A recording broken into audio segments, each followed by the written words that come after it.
வாழ்க வையகம், வாழ்க வையகம், வாழ்க வளமுடன். சிந்தனையை உடல் நலத்தை சீரமைத்து ஓய்வித்த குருவே வாழ்க, குருவே துணை. வேதாத்ரியம் வாழ்க வளமுடன். இன்று வரை உலகில் தோன்றிய அனைத்து சித்தர்களும் ஞானிகளும் மகான்களும் மற்றும் வேதாத்திரிய கோட்பாடுகளை அர்ப்பணிப்புணர்வோடு அகிலமெங்கும் உணர்வாக்கி கொண்டிருக்கும் ஞானாசிரியர்களின் மதிநுட்பமும் குருவர்களோடு சுக்குமமாய் நம்மை சூழ்ந்திருந்து நாம் ஓய்வதற்கு துணை நிற்குமாக என்று சங்கல்பித்துக் கொண்டு இன்றைய தவ நிகழ்வை இறைவணக்கம் குரு வணக்கத்தோடு நாம் இனிதே துவங்குவோம்.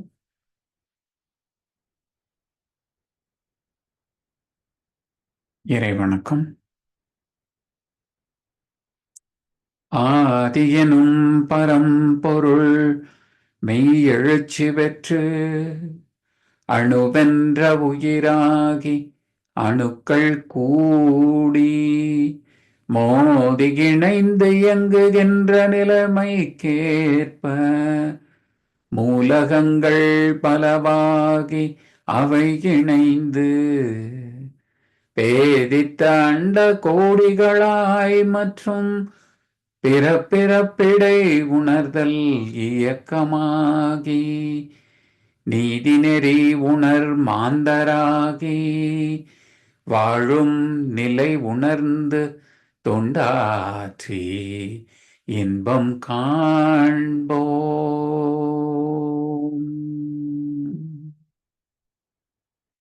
குரு வணக்கம்.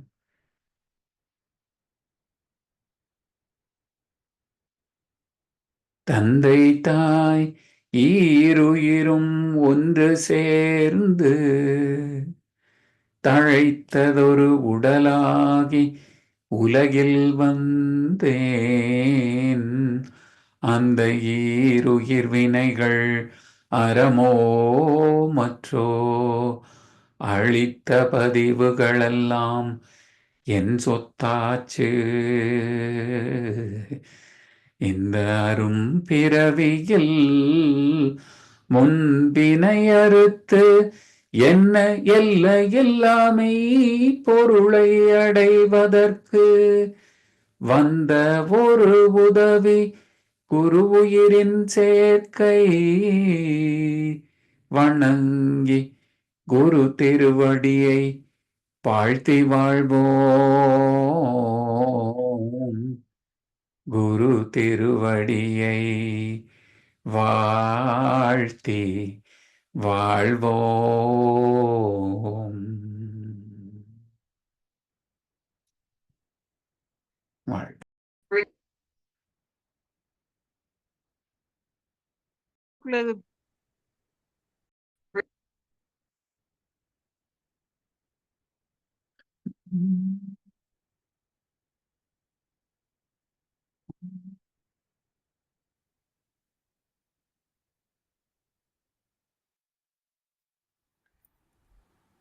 வாழ்க வையகம், வாழ்க வையகம், வாழ்க வளமுடன்.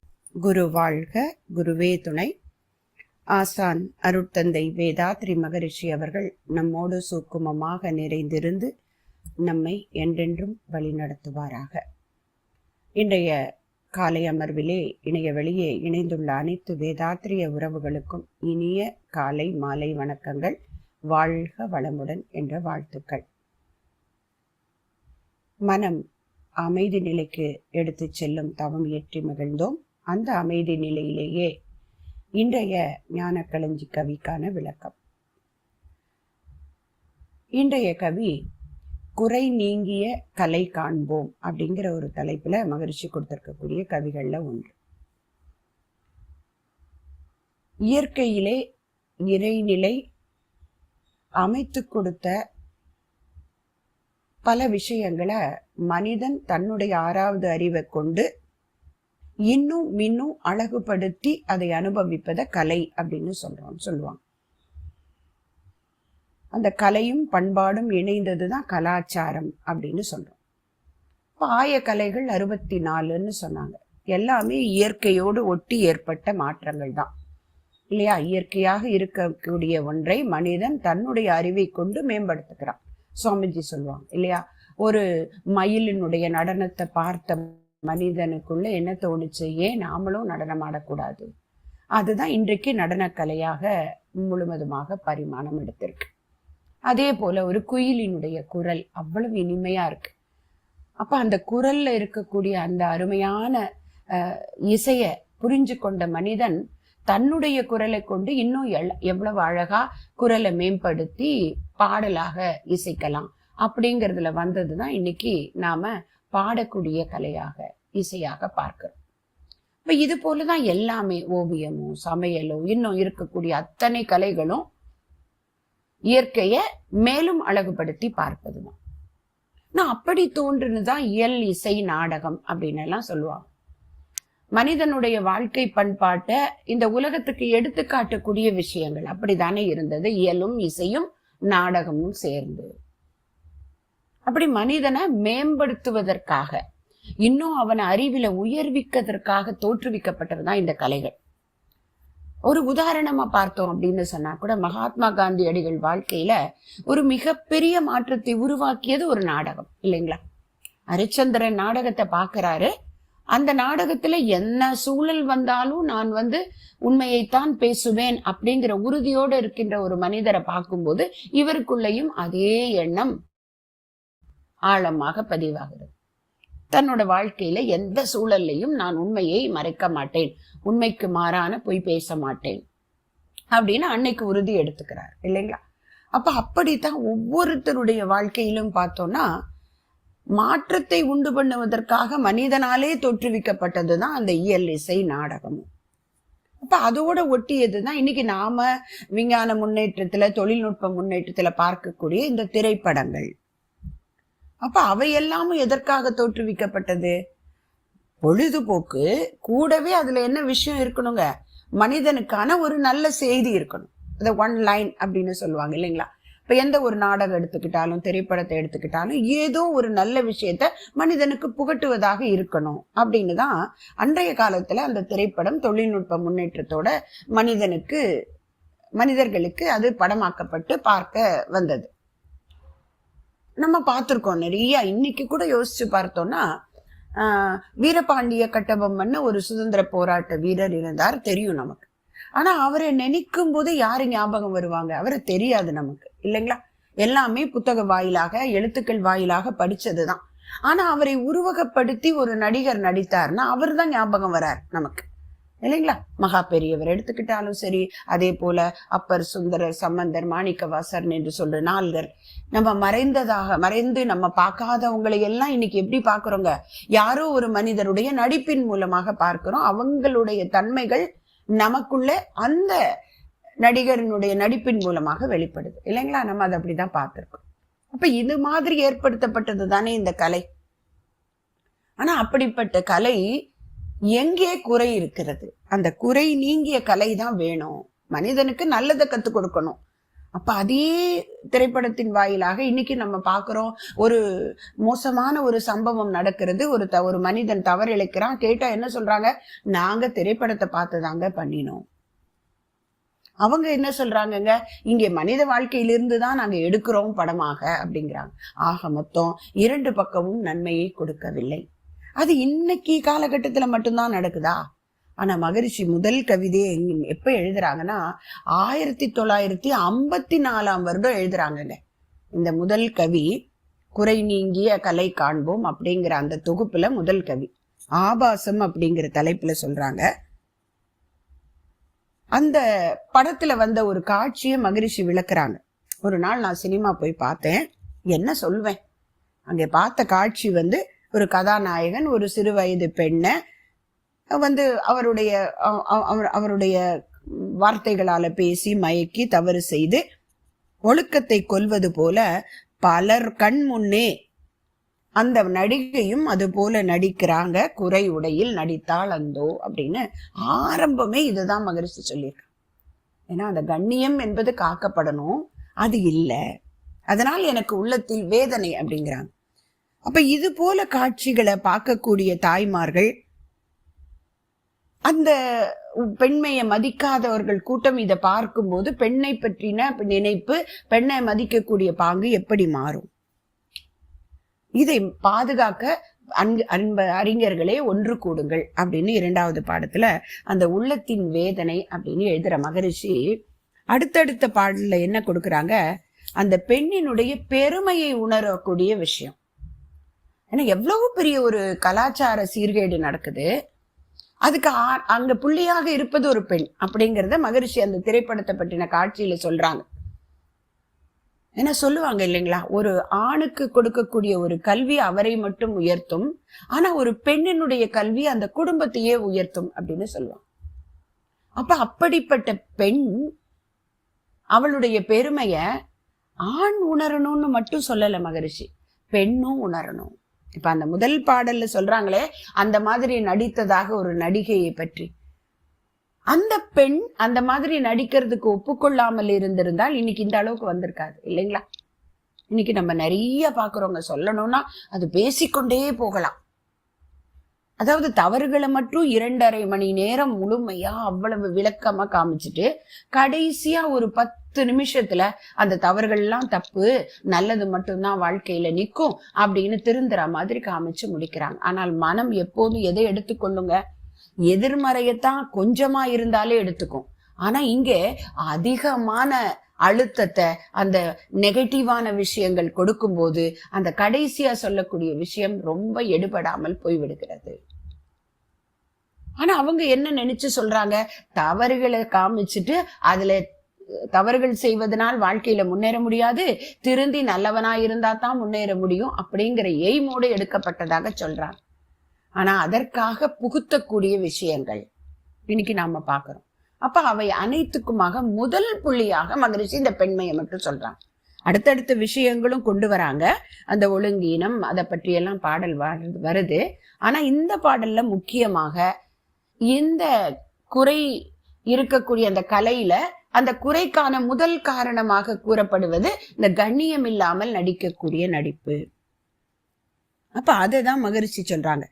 அதாவது ஒரு படங்கள்ல எடுக்கக்கூடிய நிகழ்வுகளை மகரிஷி சொல்றாங்க, அந்த நாட்டின் நிலைக்கேற்ப கட்டுப்பாடு வேணும் அப்படின்னு சொல்றோம். ஏன்னா அந்த பெண் வயிற்றில் உருவாகி பெண் பால் உண்டே வாழ்ந்தோம் அப்படின்னு அந்த பாடல் தொடங்குது.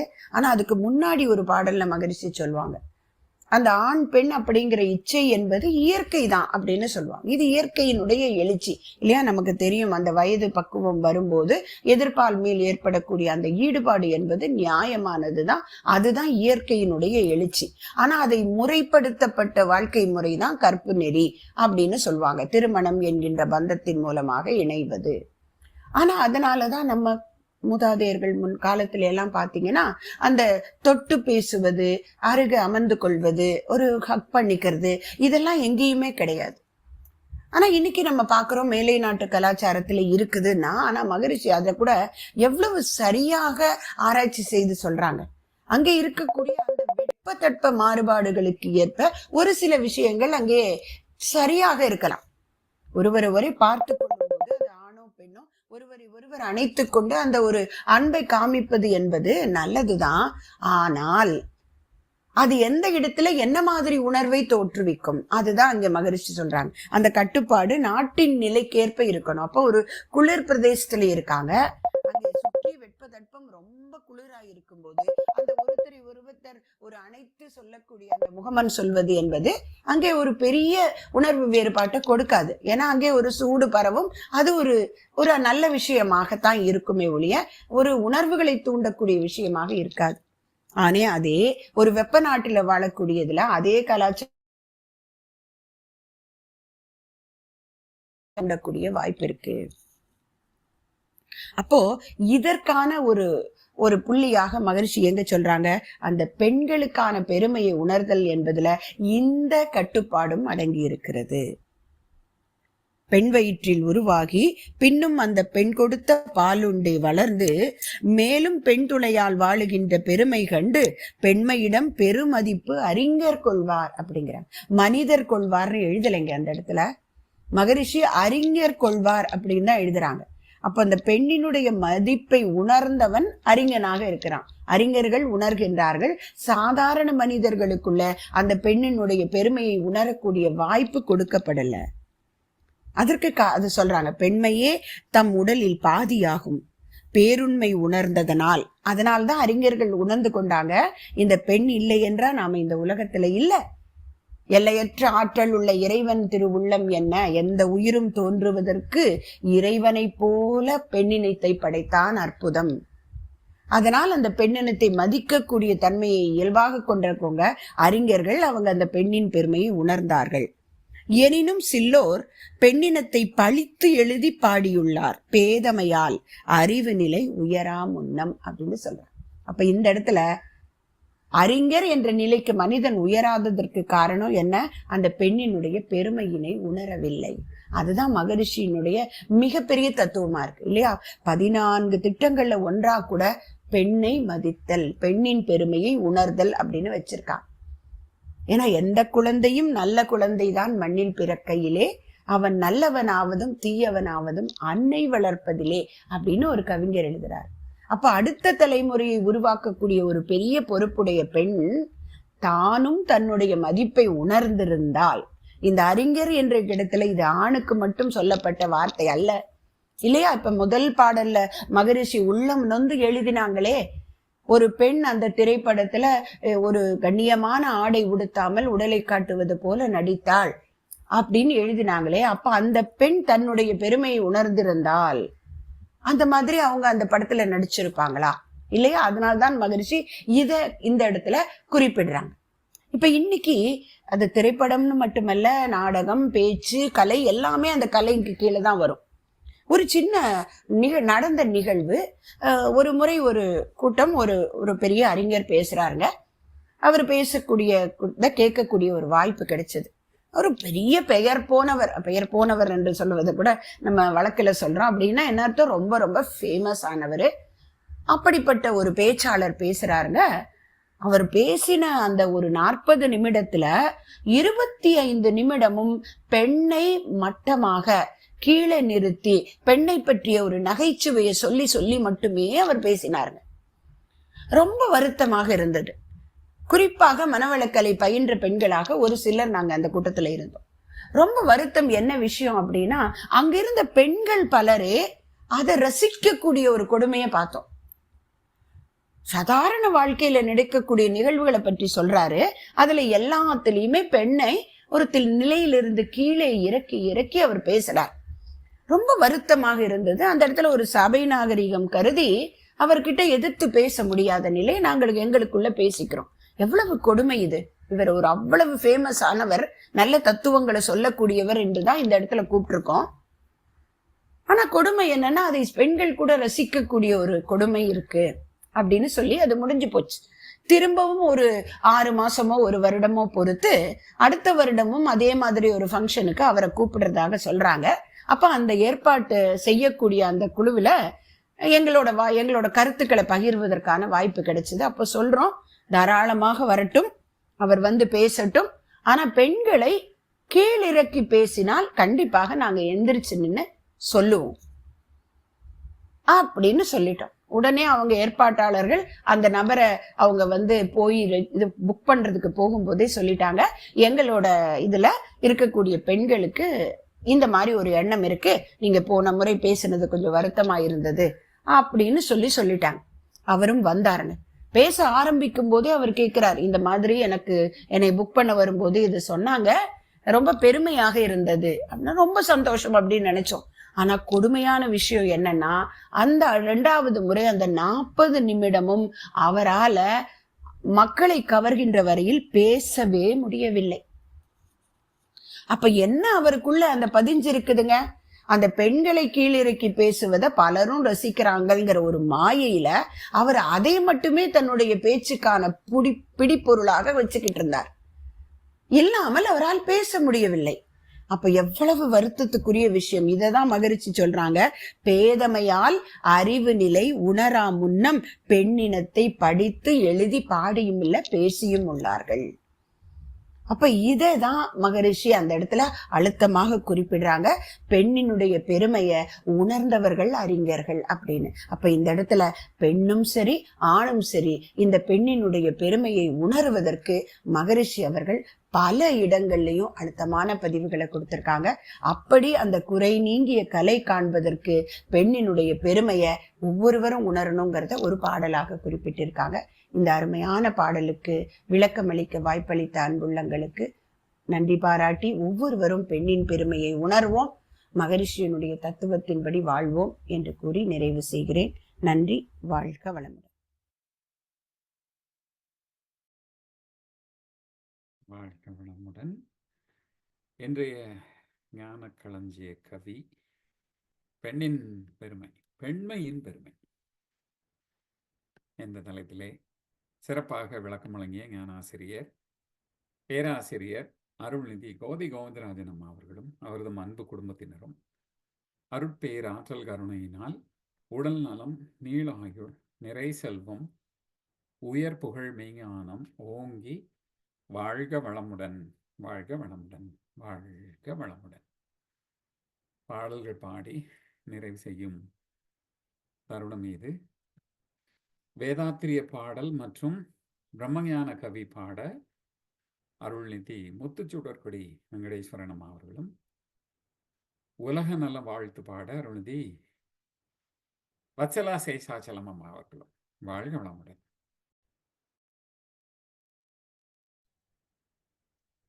வாழ்க வையகம், வாழ்க வையகம், வாழ்க வளமுடன். வேதாத்திரிய பாடல். போரில்லா நல்லுலகம், பொருள் துறையில் சமநீதி, நேர்மையான நீதிமுறை, நில உலகுக்கோர் ஆட்சி, சீர் செய்த பண்பாடு சிந்தனையோர் வழிவாழ்வு, சிறப்புணர்ந்த பெண்மதிப்பு, தெய்வ நீதி வழிவாழ்தல், தேர் திருவிழா தவிர்த்தல், சிறுவர்கட்கே விளையாட்டு, செயல் விளைவு உணர்கல்வி, சீர்காந்த நிலை விளக்கம், பார் முழுதும் உணவு நீர் பொதுவாக்கல், பல மதங்கள் பல கடவுள் பழக்கம் ஒழித்து, உண்மை ஒன்றை தேர்ந்திடுதல். பிரம்மஞான கவி. இறைவெளியே தன்னிருக்க சூழ்ந்தழுத்தும் ஆற்றல், இதன் திணிவு மடிப்பு விழ சுழலும் நுண் விண்ணாம், நிறைவெளியில் விண் சுழல நெருக்குகின்ற உரசல், நிலைவெளியில் எழுப்புகின்ற நேரலைகள் காந்தமாம், மறைபொருளாம் காந்தம் தன் மாத்திரைகள் ஐவகை, மலைக்காதீர் வெண்கூட்டம் மாபூதம் ஐந்துமாம், முறையாய காந்த அலை மனமாம் உயிர் உடல்களில், மதி உயர்ந்தி உண்மை பெற மா பிரம்ம ஞானமாம். வாழ்க வளமுடன். வாழ்க வளமுடன். வாழ்க வையகம், வாழ்க வையகம், வாழ்க வளமுடன். குரு வாழ்க, குருவே துணை. உலக நல வாழ்த்து. உலகமெல்லாம் பருவமழை ஒத்தபடி பெய்யட்டும், உழவரெல்லாம் தானியத்தை உவப்புடனே பெருக்கட்டும், பல தொழில்கள் புரிகின்ற பாட்டாளி உயரட்டும், பகுத்துணர்வில் தொகுத்துணர்வு பண்பாட்டை உயர்த்தட்டும், கலகங்கள் போட்டி பகை கடந்தாட்சி நடக்கட்டும், கல்லாமை கடன் வறுமை கலகங்கள் மறையற்றும், நலவாழ்வை அளிக்கும் மெய் ஞான ஒளி வீசற்றும், நம் கடமை அறவாழ்வின் நாட்டத்தே சிறக்கட்டும், நம் கடமை அறவாழ்வின் நாட்டத்தே சிறக்கட்டும், நம் கடமை அறவாழ்வின் நாட்டத்தே சிறக்கட்டும். வாழ்க வையகம், வாழ்க வையகம், வாழ்க வளமுடன். வாய்ப்புக்கு நன்றிகளையா. வாழ்க வளமுடன். இன்றைய தவத்தில் கலந்து கொண்ட அன்பர்கள், தவத்தை வழிநடத்தியோர், நற்சிந்தனை வழங்கியோர், பாடல்கள் பாடியோர் அனைவரும் வாழ்க வளமுடன். அவர்களின் அன்பு குடும்பம், அவர்களின் உடல் நலம், மனவளம், பொருள் வளம், அருள் தொண்டு, ஆன்மீக தொண்டு வாழ்க வளமுடன், வாழ்க வளமுடன், வாழ்க வளமுடன். இத்துடன் இன்றைய காலை தவம் மகிழ்வோடும் நிகழ்வோடும் இனிதே நிறைவு பெறுகின்றது. இறையருளும் குரு அருளும் நம் அனைவரையும் எப்பொழுதும் சூழ்ந்திருந்து நம்மை இந்த இறைநிலை உணர் பயணத்திலே சிறந்த முறையிலே வழிநடத்தட்டும் என அனைவரையும் வாழ்த்தி வணங்கி நன்றி கூறி அமைகிறோம். வாழ்க வையகம், வாழ்க வையகம், வாழ்க வளமுடன்.